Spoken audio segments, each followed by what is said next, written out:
لا إله إلا الله محمد رسول الله عليه صلاة الله وآله والأحبة. السلام عليكم ورحمة الله وبركاته. الحمد لله رب العالمين والصلاة والسلام على سيد المرسلين نبينا محمد وعلى آله وأصحابه ومن اهتدى بهديه واستنى بسنته إلى يوم الدين. أما بعد. Tuan-tuan, puan-puan, muslimin, muslimat dan rahmati Allah Subhanahu wa taala. Kuliah hadis kita pada malam ini kita akan memulakan bab yang baru, iaitu babul istighfar wa taubah. Bab berkenaan dengan mohon ampun dan juga taubat. An Abi Hurairah radhiyallahu anhu qala sami'tu Rasulullah sallallahu alaihi wasallam yaqul wallahi inni la astaghfirullah wa atubu ilaihi fil yawmi aktsara min 70 marrah. Hadis daripada Abu Hurairah radhiyallahu anhu yang menceritakan, saya telah mendengar Rasulullah sallallahu alaihi wasallam bersabda, demi Allah, saya meminta ampun dan bertaubat kepada Allah dalam satu hari lebih dari 70 kali. Hadis ini merupakan hadis yang ke 1732 dalam kitab kita ini, kitab terjemahan Sahih Al-Bukhari yang diterbitkan oleh Kelang Book Center. Daripada hadis ini kita dapat memahami bahawasanya di antara amalan yang sentiasa dilazimi oleh Nabi kita Muhammad sallallahu alaihi wasallam, dan baginda sangat menggalakkan untuk kita turut melaziminya pada setiap hari, iaitu istighfar, taubat dan juga istighfar. Malah Nabi SAW mengajar kepada kita banyak ungkapan ataupun ucapan taubat dan istighfar ini. Di antaranya astaghfirullahalazim, astaghfirullahalazim wa atubu ilaih. Dan begitu juga dalam Al-Quran, istighfar Nabi Yunus alaihi salam, la ilaha illa anta subhanaka inni kuntu minaz zalimin, yang sangat elok untuk kita ucapkan pada ketika kita berada dalam musibah. Sebagaimana dalam satu hadis Nabi SAW menyatakan, istighfar saudaraku Yunus, dan tidak ada orang yang berada dalam kesusahan yang mengulang-ulangkannya melainkan Allah akan menyelesaikannya ataupun menurunkan pertolongan untuknya, iaitu la ilaha illa anta subhanaka inni kuntu minaz zalimin. Hadis yang berikutnya, an Anas radhiyallahu anhu qala qala Rasulullah sallallahu alaihi wasallam, Allahu afrahu bi taubati 'abdihi min ahadikum saqata 'ala ba'irihi wa qad adallahu fi ardi falatin. Dari Anas radhiyallahu anhu katanya, Rasulullah sallallahu alaihi wasallam bersabda, Allah lebih gembira, Allah Subhanahu wa taala lebih gembira dengan taubat. Allah Subhanahu wa taala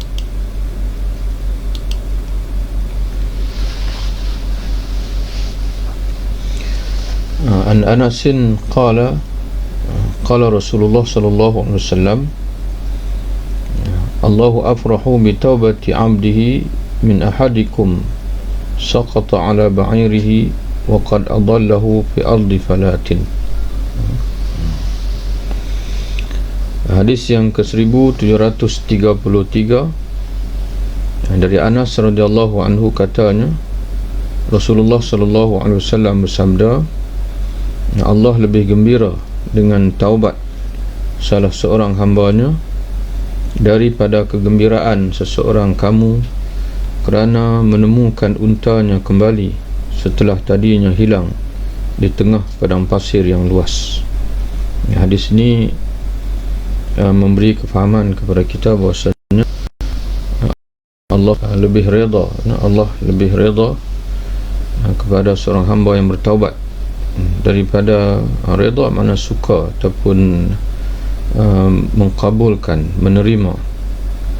Ya, Allah lebih menerima seorang hamba daripada kita menerima ataupun menyukai apabila kita kehilangan sesuatu yang sangat berharga. Di sini Nabi menyebutkan seorang lelaki yang kehilangan unta di padang pasir, yang dia sangat bergantung pada unta tersebut. Di atas unta itu segala bekalan makanan, pakaian dan sebagainya semua berada di atas unta itu. Lalu dia berhenti dan berehat, tertidur. Apabila dia terbangun, dia dapati untanya hilang. Betapa gusarnya, berapa takutnya dia pada ketika itu. Dalam keadaan kegusaran itu, tiba-tiba untanya muncul dan dia sangat gembira. Maka kata Nabi, Allah lebih gembira jika kamu bertaubat kepadanya daripada lelaki tadi gembira kerana telah menemui untanya yang hilang. Kata Imam Al-Qastalani, maksud Allah gembira di sini makna Allah redha dan Allah mengkabulkan permintaannya, dan Allah Subhanahu Wa Taala akan murniakan nikmat dan juga keberkatan dalam hidupnya. Hadis yang berikutnya, hadis yang ke-1734.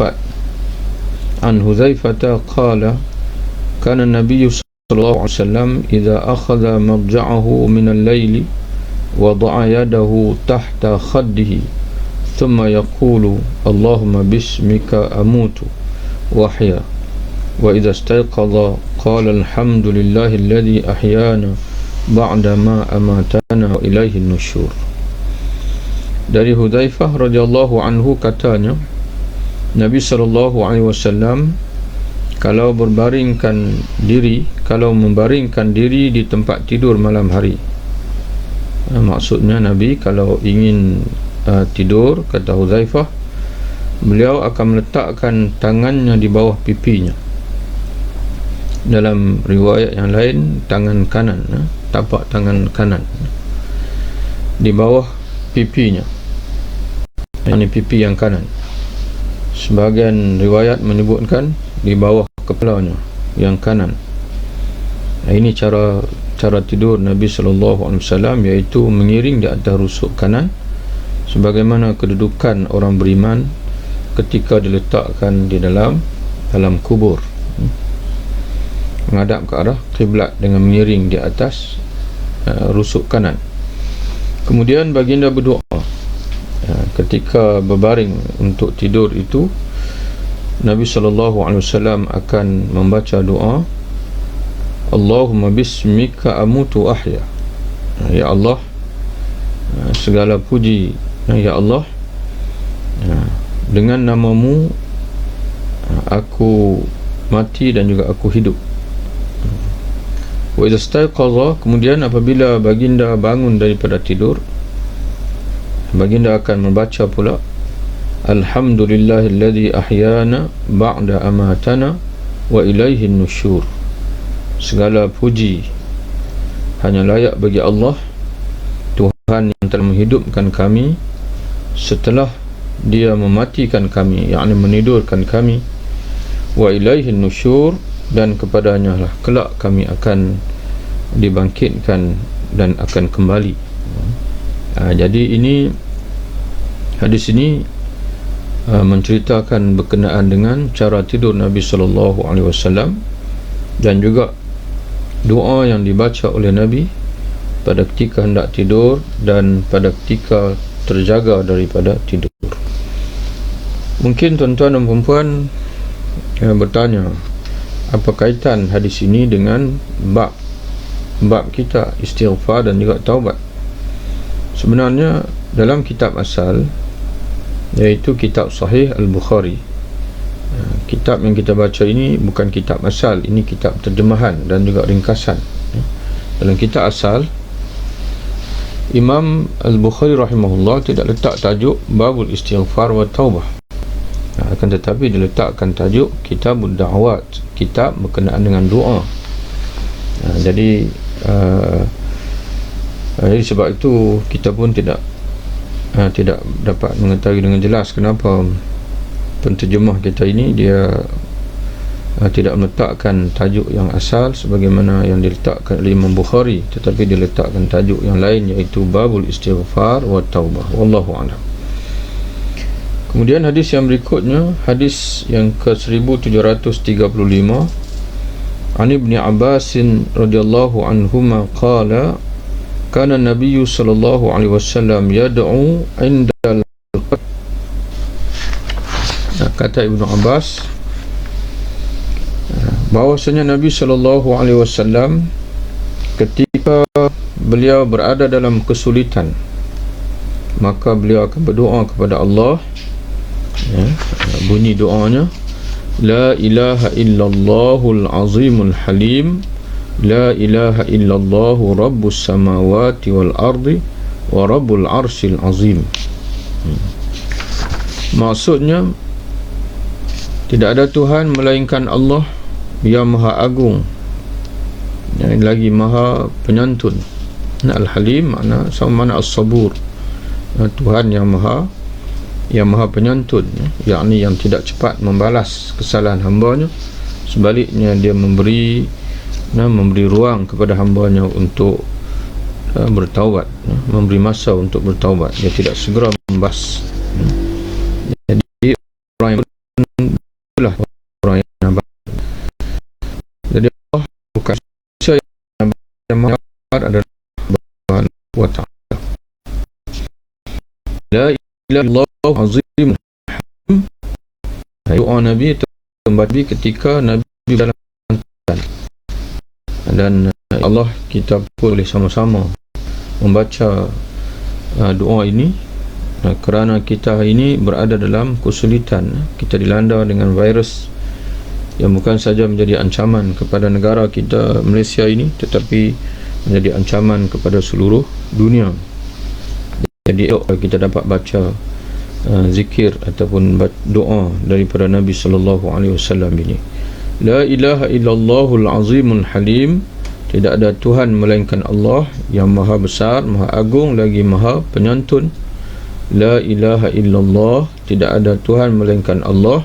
Rabbus samawati, Tuhan pentadbir ataupun Tuhan pemilik sekalian langit, wal ardi, dan sekalian bumi, wa rabbul arsyil azim, dan Tuhan pemilik arasy yang agung.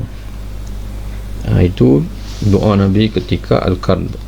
Hadis yang berikutnya, an Jabirin qala kana Nabi sallallahu alaihi wasallam yu'allimuna al-istighfara, kana Nabi sallallahu alaihi wasallam yu'allimuna al-istikharata fil umuri kulliha kasurati minal Quran, ila akhir hadis. Hadis ini matanya panjang, kita terus saja kepada makna hadis. Dari Jabir radhiyallahu anhu katanya, Nabi sallallahu alaihi wasallam telah mengajar kepada kami istikharah. Istikharah iaitu memohon kepada Allah agar ditunjukkan pilihan yang benar ketika berada dalam keadaan ragu. Itu istikharah.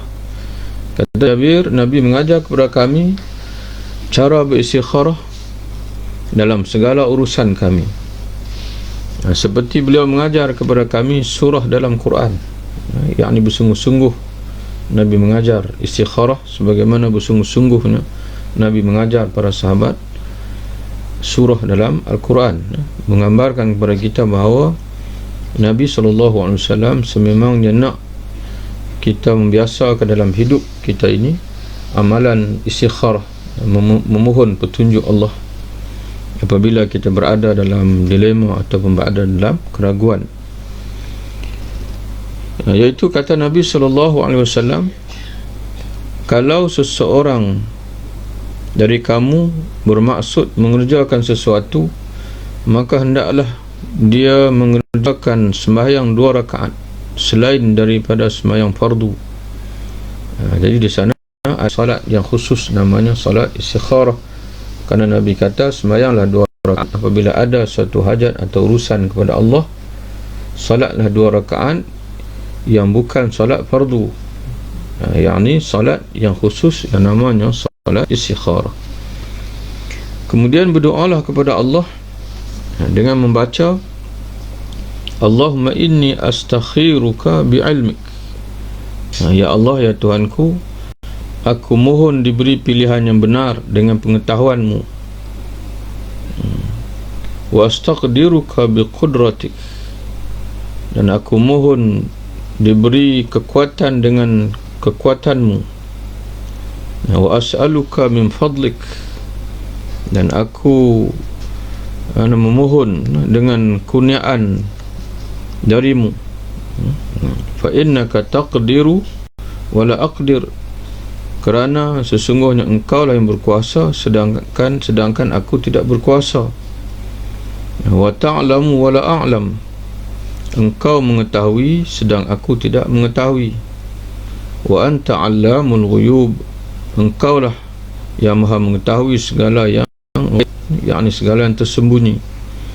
Allahumma in kunta ta'lamu anna hadzal amra khairan li, ya Allah, kiranya engkau mengetahui bahawa urusan ini baik untukku, fi dini wa ma'ashi, yang dalam hal agamaku dan kehidupanku, wa aqibati amri, dan baik pada kesudahan urusanku ini, faqdur li, maka tentukanlah, takdirkanlah urusan itu untukku. Wa in kunta ta'lamu, jika engkau mengetahui, anna hadzal amra syarrun li, jika engkau mengetahui bahawa urusan itu buruk bagiku, fi dini, dan untuk agamaku, wa ma'ashi, untuk kehidupanku, wa aqibati amri, dan kesudahan urusanku, fasrifu anni, maka palingkanlah urusan itu dariku, wasrifni anhu, dan palingkan daku darinya, waqdur lil khair, dan takdirkanlah untukku apa yang baik, haitsu kana, dari apa yang akan berlaku, summa raddini bihi, kemudian engkau jadikanlah aku redha, aku gembira menerima apa yang engkau takdirkan kepadaku itu. Wa yusammi hajatahu, kata Jabir, Nabi baca doa ini dan Nabi menyebutkan hajatnya. Jadi hajat, urusan yang berlaku keraguan itu, bila Nabi baca doa ini maka Nabi akan menyebutnya. Jadi bolehlah kita beramal insya-Allah dengan istikharah, dengan amalan istikharah ni, salat 2 rakaat, di mana kita berniat dalam hati bahawa salat yang kita lakukan itu saja aku salat 2 rakaat istikharah, 2 rakaat kerana Allah, saja aku salat sunat istikharah 2 rakaat kerana Allah. Kemudian setelah kita memberi salam, kita pun membaca doa yang diajar oleh Nabi SAW ini. Hadis yang berikutnya, an Ibni Abbas radhiyallahu anhuma qala Nabi SAW, ni'matani maghbunun fihima kathirun minan nas, as-sihhatu wal faragh.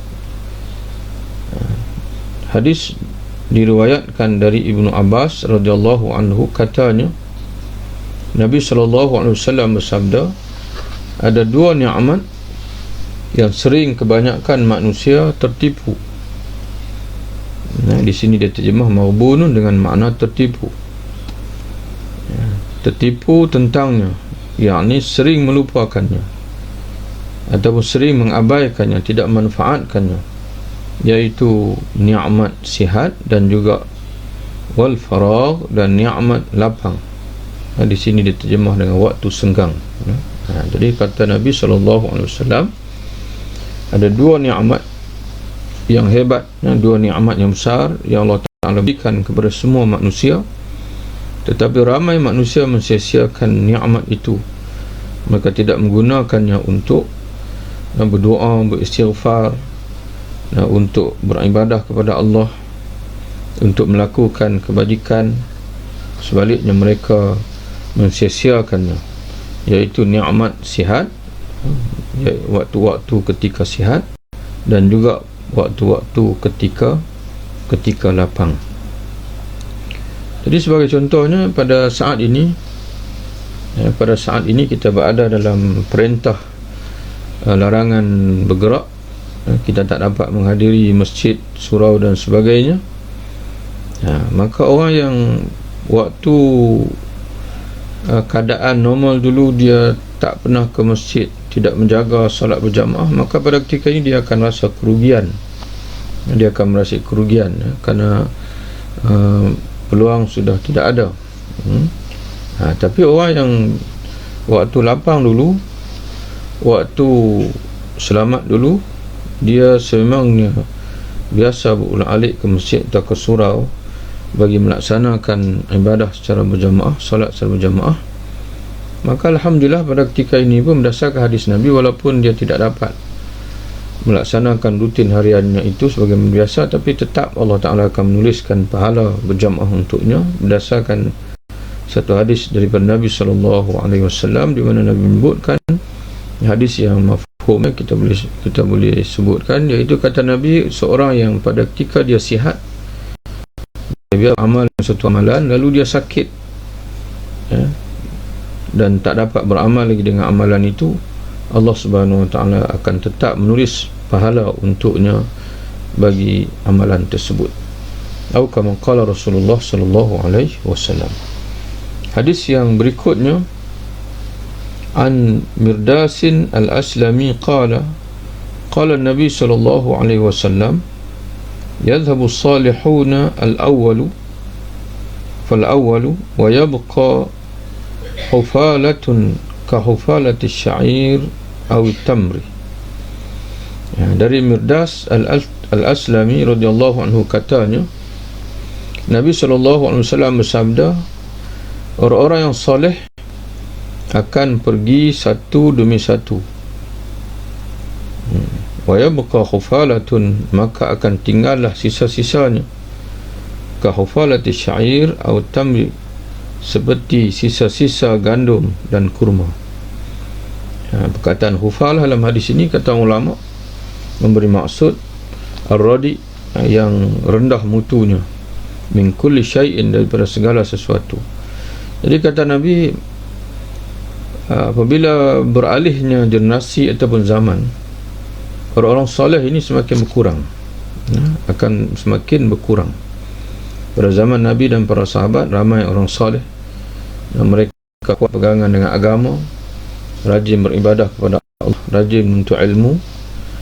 Kemudian bila masuk pada generasi yang berikutnya, semakin kurang orang yang pegang teguh dengan agama, walaupun manusia semakin ramai, umat Islam semakin ramai, tapi tidak sama lagi dengan generasi awal pada zaman Nabi SAW.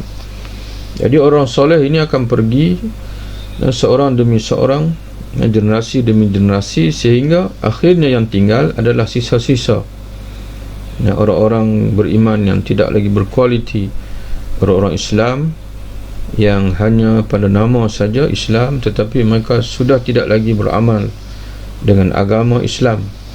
Jadi sebab itu, tuan-tuan dan puan-puan yang dirahmati oleh Allah Subhanahu Wa Taala sekalian, ini merupakan satu peringatan untuk kita. Biarlah Nabi menyebutkan yang tinggal itu hanyalah sisa-sisa, dan walaupun sisa-sisa, mudah-mudahan kita lah yang termasuk dalam sisa-sisa orang soleh yang masih tinggal ini. Kemudian hadis yang berikutnya, an Ibn Abbas yaqul, sami'tu Nabi sallallahu alaihi wasallam yaqulu, law kana li ibni adam wadiyan min malin la labtagha thalisan wa la yamla'u jawfa ibni adam illa turab wa yatubu Allahu ala man taba.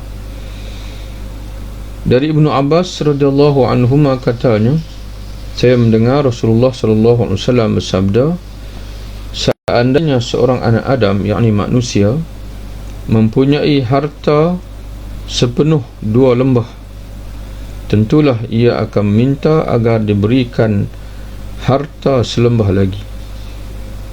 Ataupun satu terjemahan yang lain, labtagha thalithan. Kalau seorang hamba itu sudah memiliki 2 lembah harta, nescaya dia akan mencari lembah yang ketiga.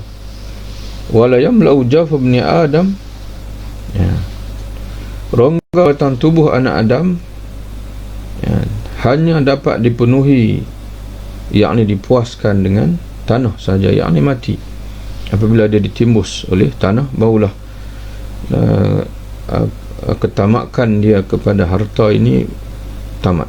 Selagi belum mati, maka selagi itu ketamakan manusia kepada harta ini tidak tamat. Sekalipun dia telah memiliki 2 lembah harta, tapi dia akan cari lagi lembah yang ketiga, yang keempat.